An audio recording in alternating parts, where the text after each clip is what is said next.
이런 묻지마 범죄의 피해자들이 그동안 많이 가려져 왔던 것이 사실입니다. 수면 위에서 이제는 논의가 필요한 시점입니다.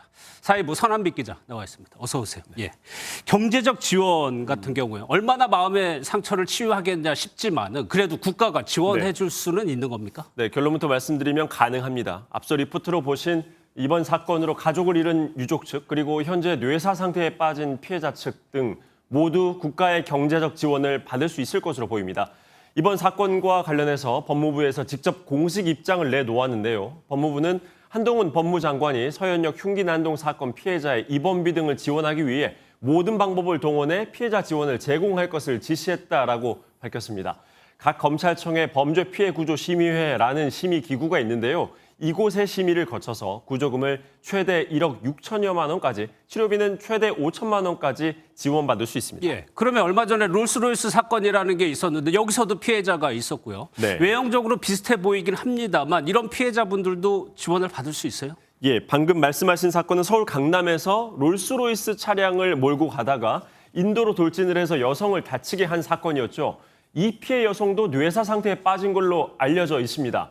이 사건도 구조금 지급이 가능한지 여부는 일단 경찰의 수사 결과가 나와봐야 정확한 판단이 가능할 것으로 보입니다. 법무부에 확인을 해보니 범죄 피해 구조금 지원에 있어서 가장 중요한 요인은 바로 해당 사건 범행의 고의성 여부라고 합니다. 그러니까 고의범이었냐 과실범이었냐가 중요하다는 겁니다. 예를 들면 폭행치사 사건은 대부분 고의 사건으로 간주돼서 피해자에게 구조금 지급이 되고 있다고 합니다. 예. 앞서 분당 사건의 경우 살인 예고글이 올라와서 논란이 됐었는데 시간 꽤 지났습니다. 지금도 이어지고 있습니다. 그렇습니다. 경찰청 국가수사본부 발표 내용을 보시죠.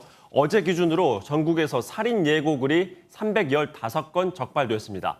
경찰은 이 중 작성자 119명을 검거했고요. 또 현재까지 온라인에서 살인 예고글을 올린 혐의로 구속된 피의자는 11명입니다. 살인 예고글은 지난달 21일 서울 신림역 흉기난동 사건으로 올라오기 시작을 해서 지난 3일 분당 서현역 흉기난동 사건이 나오면서 급증했습니다. 예, 이것이 무슨 유행처럼 번지고 있다는 게 문제인데 네. 적발되면 처벌이 가볍지 않잖아요. 그렇습니다. 범죄가 중대한 경우에 실형 선고도 내려질 수 있습니다. 보통 협박죄나 위계공무집행 방해죄, 살인예비죄 등이 적용되는데요. 이 중에 가장 많이 적용되는 건 위계공무집행 방해죄입니다.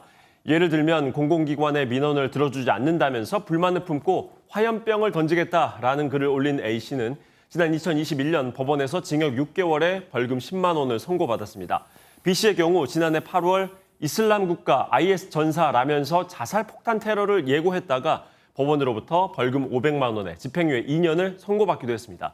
최근에 온라인 살인 예고가 잇따르자 법무부에선 처벌을 강화하기 위한 공중 협박 행위에 대한 처벌 규정 신설을 추진하고 있습니다. 알겠습니다. 잘 들었습니다. 선한빛 기자였습니다.